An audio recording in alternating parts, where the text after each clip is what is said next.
So if you've been paying attention to what's happening in the tech world lately, there has been some talks about whether you should buy a M3 MacBook Air. And in the videos that I've seen from various reviewers, they were talking about mostly if you should upgrade your current Mac to a M3 MacBook Air. And I want to answer a different question here. I want to answer the question of if you don't have a Mac product, which should be your first one? And I know that Mac can be very expensive for some people, which is why I still have a M1 Mac Mini from back in 2020. So I found that lately the better option for a budget price, but still have great performance and capabilities, would be a M1 MacBook Air, and Walmart and Best Buy, maybe a couple other places as well. But for sure, Walmart and Best Buy have this product listed for $699, which is a steal for a MacBook. And why I think this is a better option to purchase? Well, let's talk about that right now.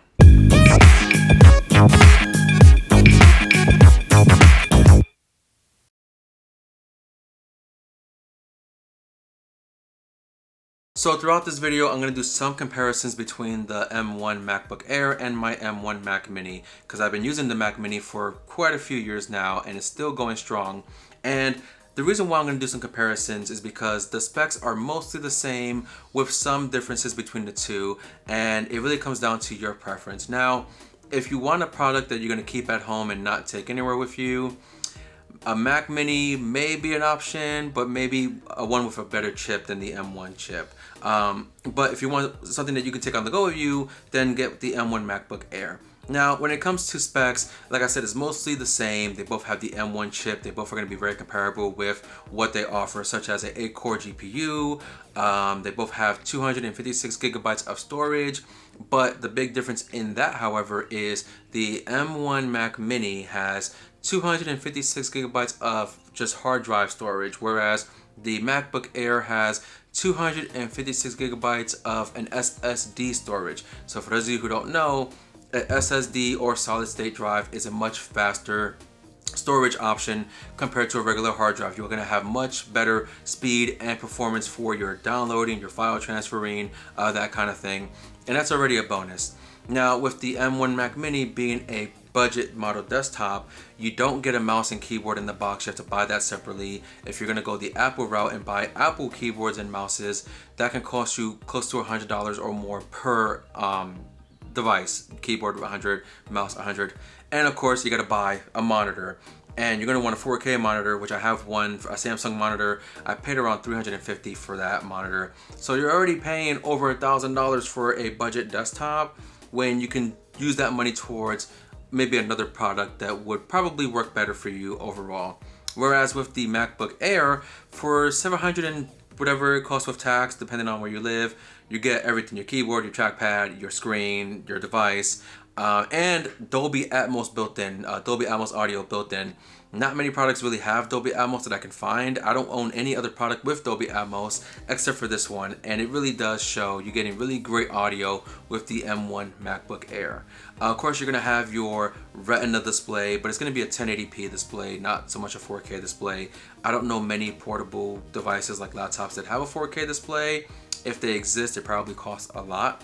And you also do have your front-facing FaceTime camera, which will max out at 720p. But you can also use, if you have an iPhone, your iPhone can be used as your FaceTime camera if you want. You just need one of Apple's Belkin mounts to use for your phone, or whatever other option you can create yourself. So that's what you have so far with that product comparison. Now, with this product in the box, you will get also a 30-watt charger.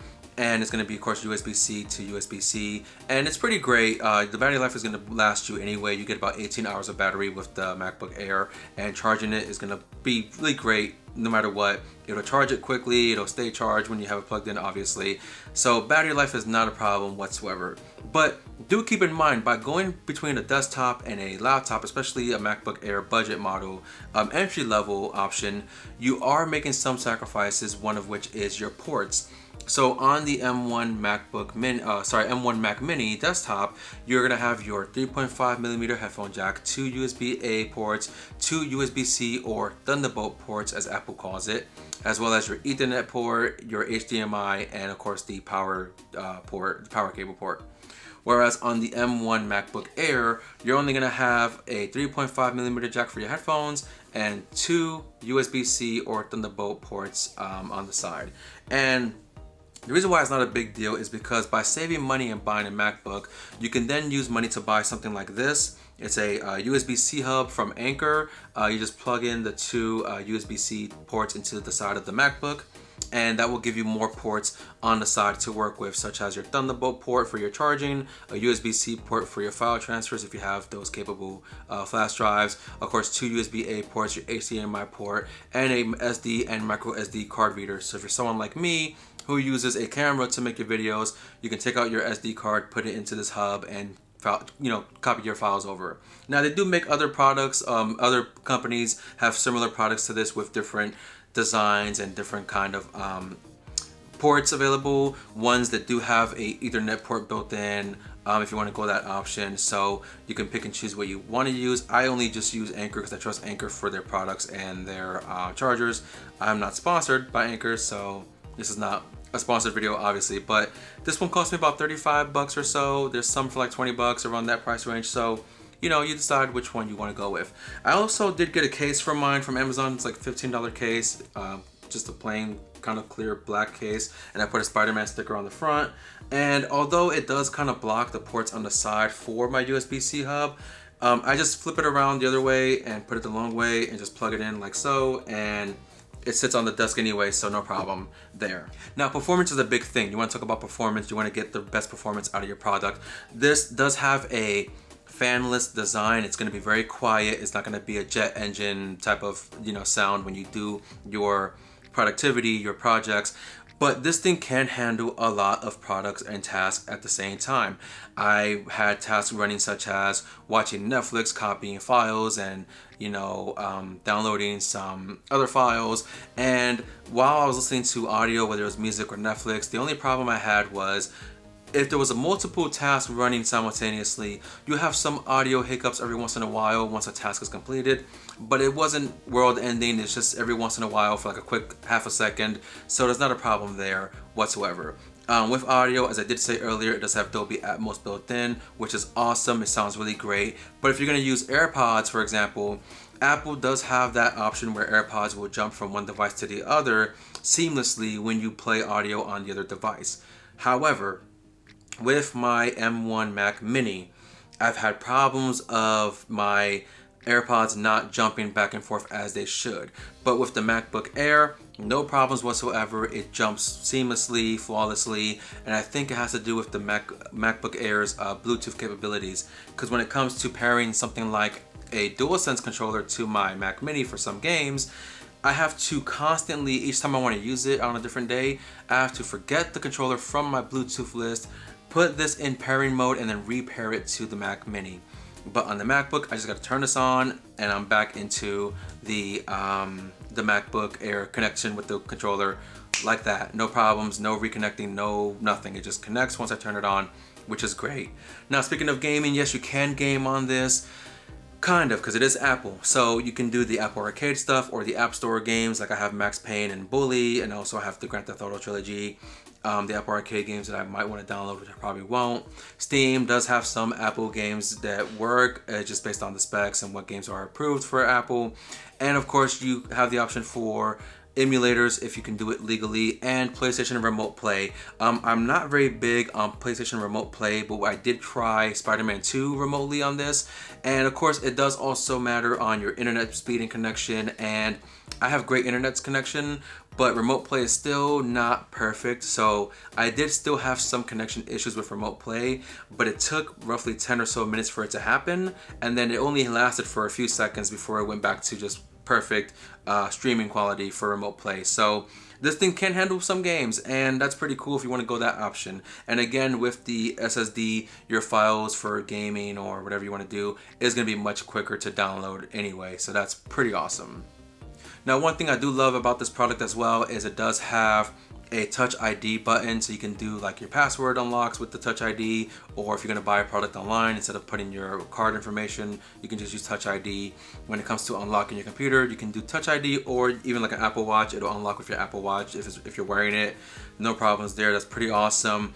And I love that function. It's just quick, easy to get in, right back to work. One problem that I did notice and I wasn't aware is that I understand Apple has the whole idea of what you do on one product, you can continue on the other product. But what I didn't know is if you own more than one desktop and it's on the same account, what you do on one device will pretty much happen on the other one. So let's say I download something on my Mac Mini desktop. My Mac Mini has a 2 terabyte external SSD, but if I don't put the file in the external SSD, it's gonna put the file on my mini desktop and my MacBook Air, which also means if I delete something on one, it'll delete on the other one as well, and that could be a problem that you may run into. So just be sure to check your trash bin before you empty it to make sure you don't delete something permanently that you might need. But I did also notice, because it makes everything copy over and what you do on one also does on the other, I quickly ran out of space, and within about a week of using, I went down to about 50 gigabytes available out of my 256. But it did encourage me to go back into my files, find a bunch of old stuff I no longer needed, and deleted that. I also had some games downloaded that I was able to put on a flash drive to save space on the internal SSD. So that worked out perfectly, no problem. So just be mindful of that if you own more than one Mac product. Now, of course, you are able to use different accessories like a magic mouse or a keyboard, because the MacBook Air does support external monitors. However, it only supports one external monitor, whether you have the MacBook open or closed. If you open it, you'll have two, this screen and the monitor. The Mac Mini, however, being a desktop, does support two external monitors with two different cable sources, one being the HDMI and the other one using something like the HDMI port on one, something like this, or even there's like a cable I have here that plugs the HDMI straight to USB-C into the computer. So that's another option, to have two monitors on the Mac desktop. But for the MacBook, if you're trying to do a dual monitor setup on the MacBook, you can't do dual monitor unless you use this as one of the monitors. So do keep that in mind, okay?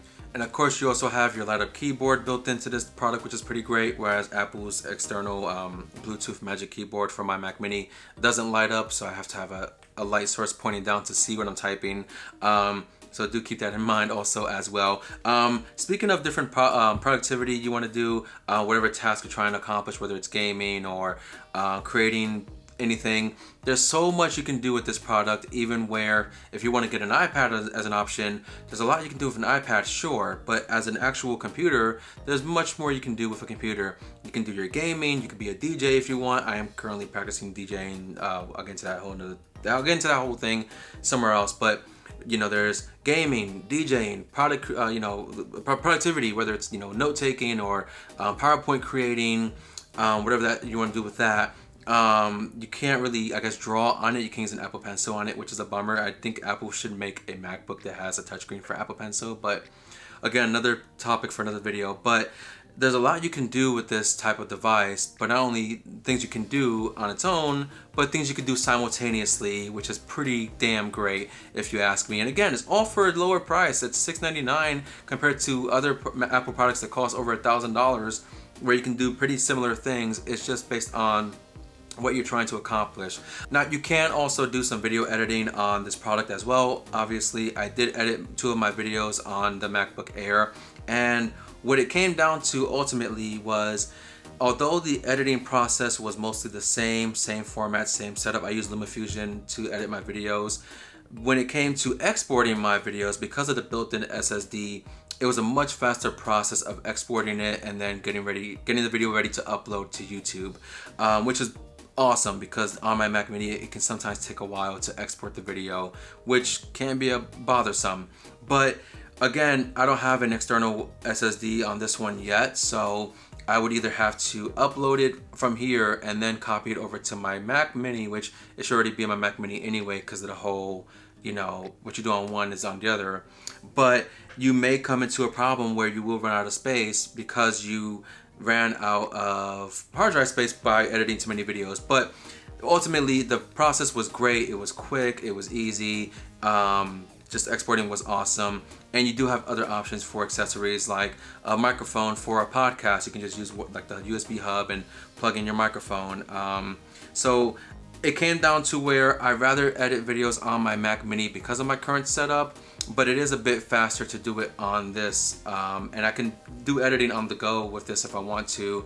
I don't want to buy a docking station for this, pay over $200 for a docking station, and completely replace my Mac desktop with this. But if I want to do video editing on my MacBook Air, I at least know that I can, and it is a bit quicker with the process. So that is also pretty amazing to work with as well. So there is a lot to talk about overall, and I don't want to get into every single thing because I'll be here forever. I've already been here long enough. But ultimately, what I want to say is if you don't have a Mac product and you want to get something computer-wise, go for an M1 MacBook Air for the cheaper price. If you already have one, an older computer, and you want something to take on the go, you do have options like an iPad mini, iPad Pro, or just a regular iPad, which you can do a lot with it, but you can't do everything with it. So I say get a MacBook Air, an M1 MacBook Air. It's not gonna hurt to get this over the M3. You still get great performance, great productivity, great specs, and I think it's well worth the money in my opinion. And of course, whatever you save by not buying the expensive one, you can buy accessories and make your thing look nice like me. So that's my video for today. Thank you guys for watching. I hope you liked this video, and don't forget to like, comment, and subscribe to the channel. And I will see you guys on the next one. Happy Easter. Peace out.